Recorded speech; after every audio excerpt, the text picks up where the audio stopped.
be there on Monday? Yeah, it's great. I'm lucky enough to be a part of this for a few years now, and I think every year we get better as a club in celebrating Indigenous peoples and First Nations peoples. So another walk down Birrarung Ma, seeing a lot of artifacts and sites of cultural significance to Aboriginal people, and always good to just have a refresher on the history of the place where we're lucky enough to play, which this round we're referring to as Naarm. Jerseys, I mean, they're always brilliant design as well too. It really touches on a lot of the history of both clubs, really.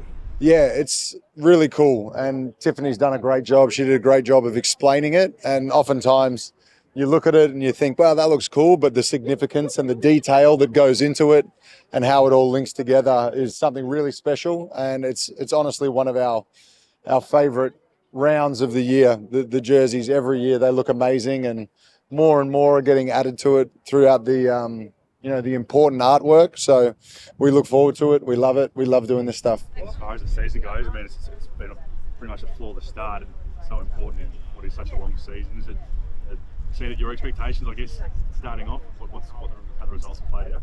Yeah, we've had a good start. We lost that game at home to Tassie, and reflected pretty quickly on that about some areas where we needed to be a lot better. And we spoke before the season that it's really important to try and get off to a good start. Who knows what happens towards the back end? Injuries have played a little part in our story so far, but to be ticking those wins along while we've had some people out of the lineup and getting off to a good start like we have, I think it sets us up well. But it's only the first 9 games. There's another 19 or so to go, and it's going to be really important to keep getting better, because the teams that are, coming back from overseas, the NBA trips, the teams that are getting their pieces back together are only going to get better, and we need to continue to do that as well. It looked like you really took that onus on the weekend with a couple of those guys out to really, I guess, take control. I mean, 34 now, but your game's at an incredible level. How do you keep doing it, and how do you find, I guess, as you get older, the challenges and dealing with it to be able to perform still at a great level? Yeah, to be honest, the age thing is not really something I worry about. We've got a good system, a good group of guys, and it was so that the age thing's not something I really worry about too much. We've got a great system. Big pieces out on the weekend in Ian and Delhi, but we spoke about it being an opportunity for people to step up, young guys to step into some more playing time. And I was much more proud of Tanner Krebs, Flynn Cameron, Kyle Bowen, about how they performed over the weekend than what I'm doing at 35. It's only early in the season, but Alan Williams threw your name up with MVP this year.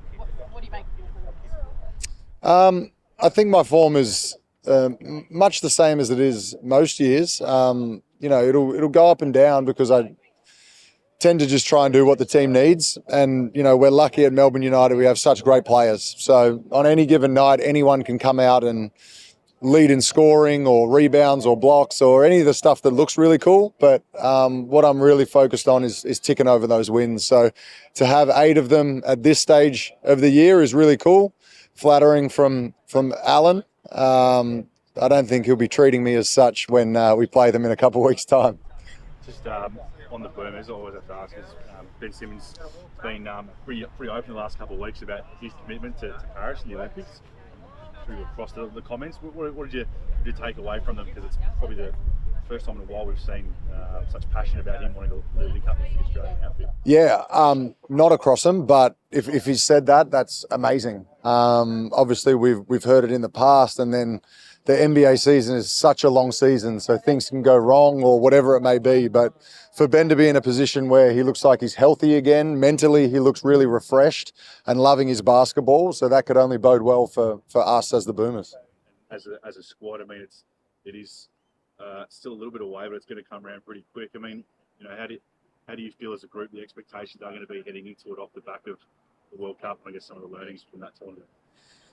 Yeah, in a lot of ways, the World Cup was disappointing from a results standpoint, and we have spoken about how quick the Olympics are going to come around. We've got a lot of young guys that have another international tournament under their belts now, but in regards to expectations, none will be higher than the ones we set on ourselves. So Whenever it is time for the Boomers to get into camp, we'll reassess goals. I know it'll be gold vibes only. We want to win a gold medal, and it's going to be another good crack to go out there and try and do that. For you, with the year that's ahead, both for club and country, and I guess the opportunity. I mean, do you get to appreciate as you get a little bit older how amazing it is to still have these opportunities at your fingertips? Yeah, as I get older, I understand that I've been very lucky to represent my country so many times and be a part of a proud history of the Boomers. And if I'm able to do it again, amazing. If not, I've had a pretty good run. But like always, if I'm healthy and ready to roll, if they want me, I'll be more than willing. Thanks, Thank you. Thanks, guys. Thanks for coming. Thank you.